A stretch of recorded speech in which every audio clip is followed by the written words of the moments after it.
It's that time again. It's time to argue. I think this guy sums it up better than I can. All hands, battle stations.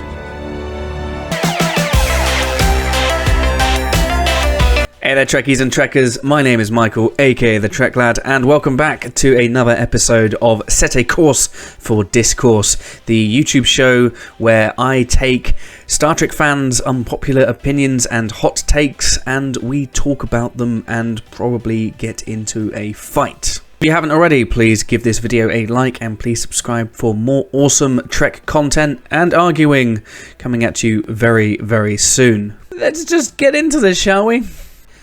Threshold is good fun and much better than people give it credit for. Yeah. I'm starting the video with another agree, but yeah, Threshold is good fun. Threshold is stupid. Threshold is ridiculously stupid, but you know, that's sometimes what we want, right? You know, Star Trek is full of really, really silly episodes that we can watch and then just kind of go, let's move swiftly on. You know, Star Trek isn't supposed to be masterpiece after masterpiece. Star Trek has always been a little bit silly, a little bit camp. And Threshold falls firmly into the category of a good, campy, silly adventure. I never understand when people get really upset with Star Trek episodes that fall a little bit below the acceptable standard. Unless we're talking about episodes like, I don't know, Plato's Stepchildren or Code of Honor as being episodes that you're like, I don't really see the problem that people have with Threshold. Is it stupid? Yes, absolutely. Is it garbage?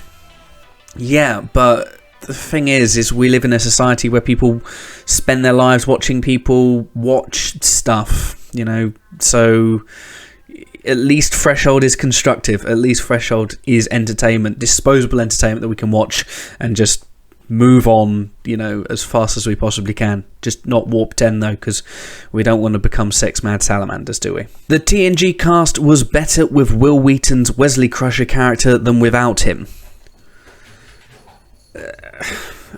I don't really feel that there was much of a difference after he left, and I don't mean that as a way to insult Wesley Crusher's character or Will Wheaton. It would have been nicer if we could have had him join for the full run, because you know a lot of people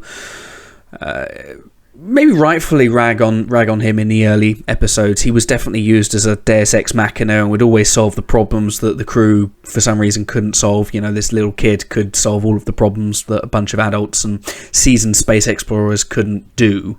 And I guess that would probably rub people up the wrong way. There were these whole, you know, kind of labeling of Will Wheaton being Gene Roddenberry's kind of wish fulfillment. But as the show progressed, you know, and as he grew up, you know, you could see that maturity. You could see him getting into girls and all that kind of stuff. And I would have really liked it if, like Jake in DS9, we could have actually had, starts at the beginning like this young man and ends, you know, ends on the other side as a grown adult. And I felt that we were kind of robbed of that. I definitely feel that Wesley as a character evolved and became more bearable and and grew as a character and grew into our hearts. I had a fantastic send-off episode in Final Mission. It was a really good episode, and when he reappeared in later seasons, some of the best stuff. You know, First Duty is an absolutely fantastic episode. His final episode, Journey's End, not my favourite, but it does tie it quite nicely into the whole Traveller story arc. I don't know if TNG cast was better with him, but I would have liked it if he would have stayed part of the show, if that makes sense. TNG is not the best Star Trek series. Again, I don't think I can argue with this, because I think that DS9 is probably just slightly above it now, in my opinion anyway. But if we look at the show and what TNG meant to Star Trek, you know, we had the original series, and then, you know, a couple of decades later, we had TNG, and TNG was really the launch pad of all this, kind of televised Star Trek stuff that we were getting.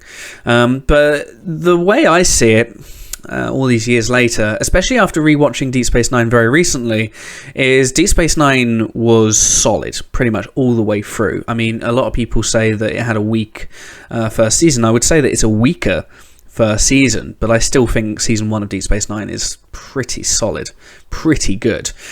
And I can't say the same about TNG.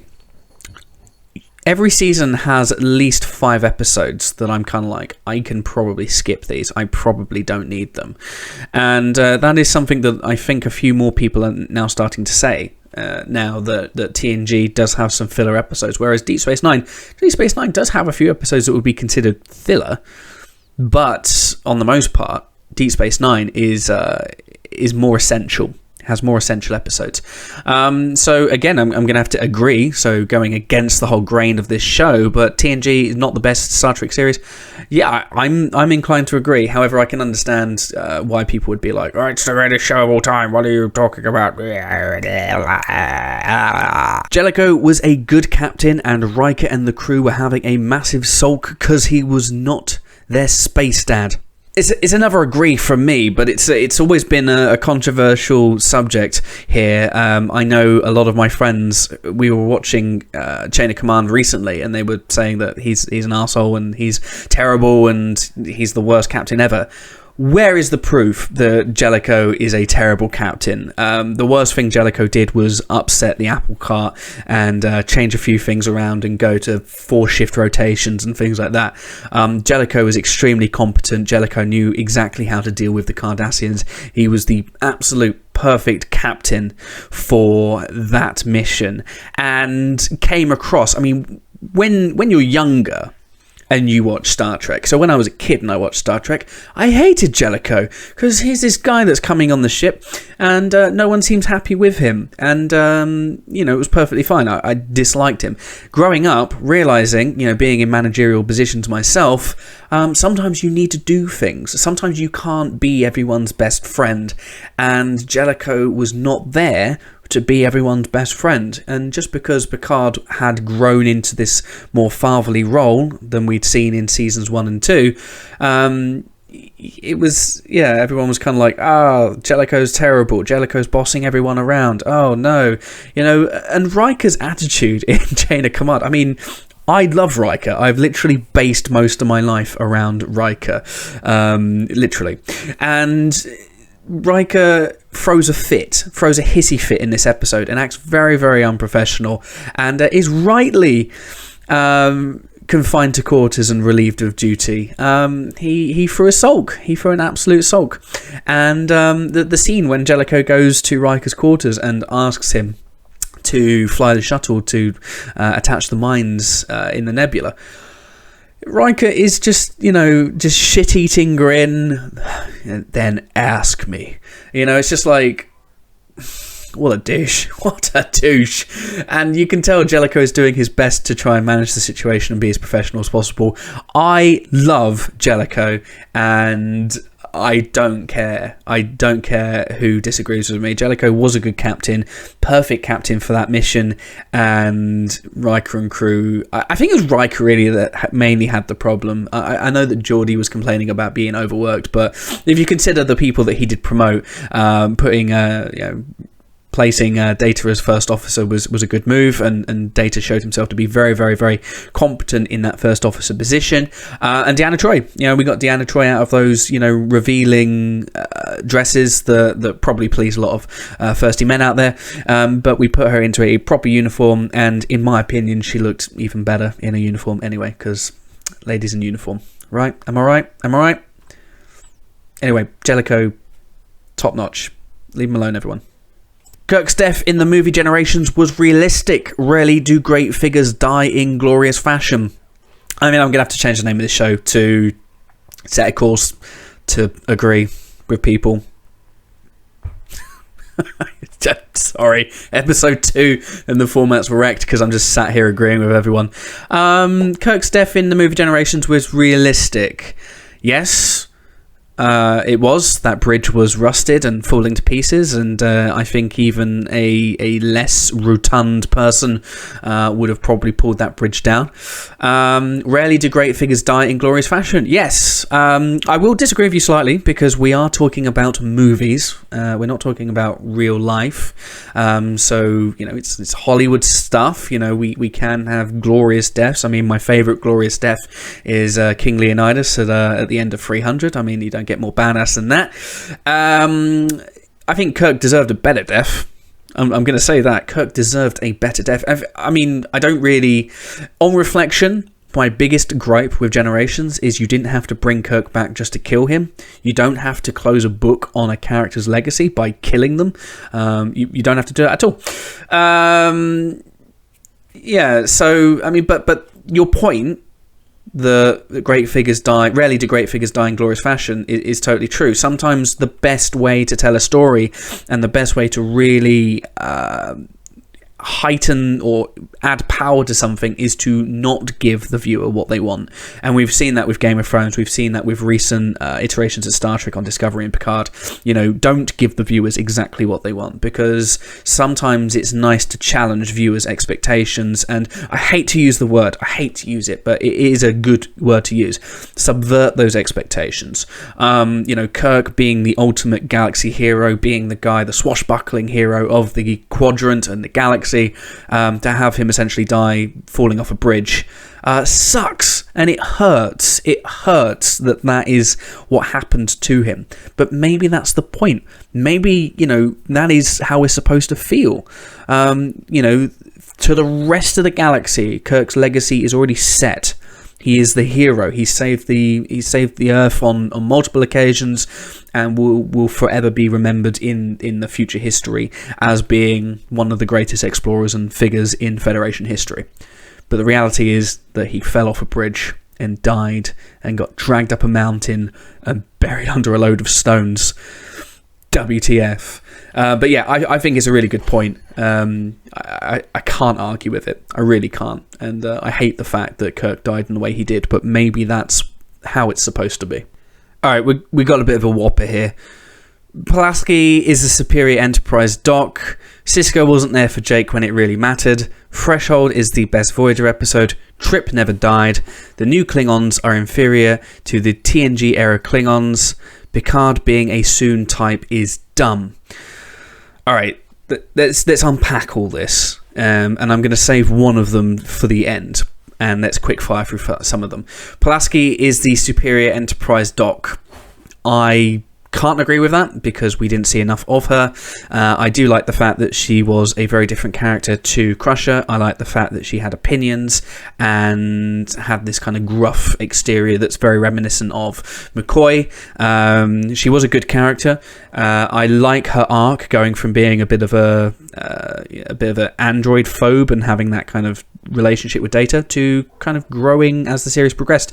And it's a shame that we never ever saw her again. But I wouldn't say that she's the superior Enterprise doc.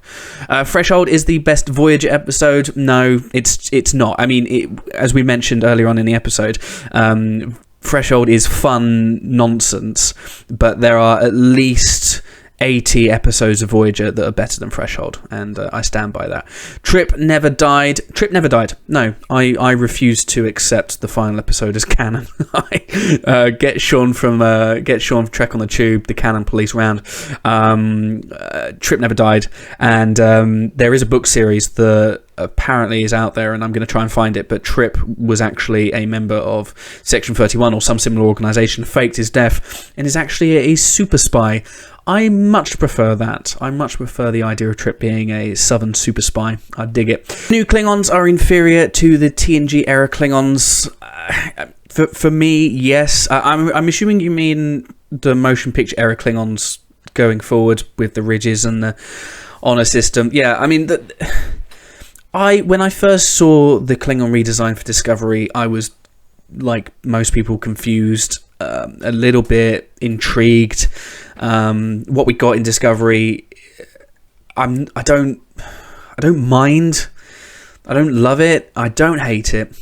It's a new take, and at the end of the day, new takes are a part of Star Trek. And there's a cat there.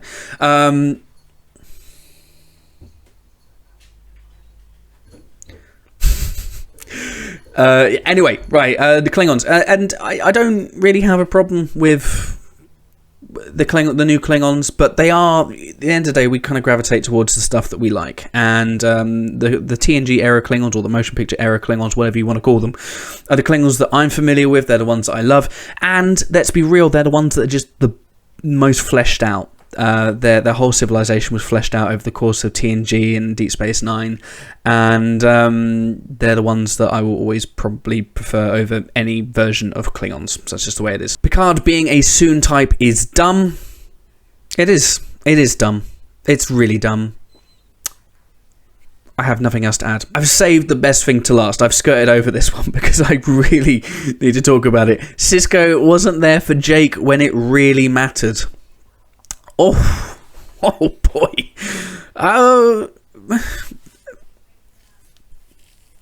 There's a... Wasn't he? I mean, Sisko wasn't there for Jake when it really mattered. I disagree.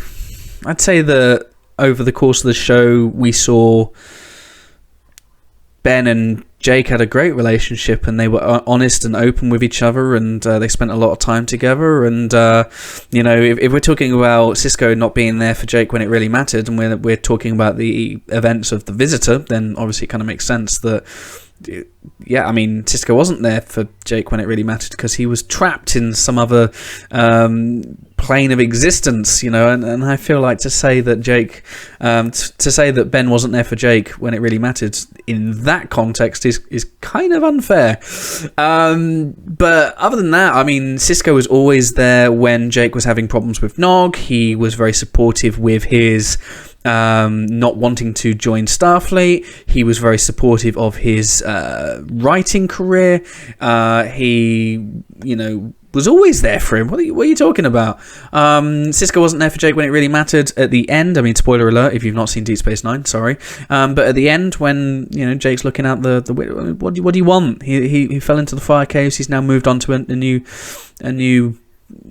kind of era and plane of existence. So I don't know what you mean. I'd love it if you could elaborate. But for me, Ben Sisko is the best dad in Star Trek.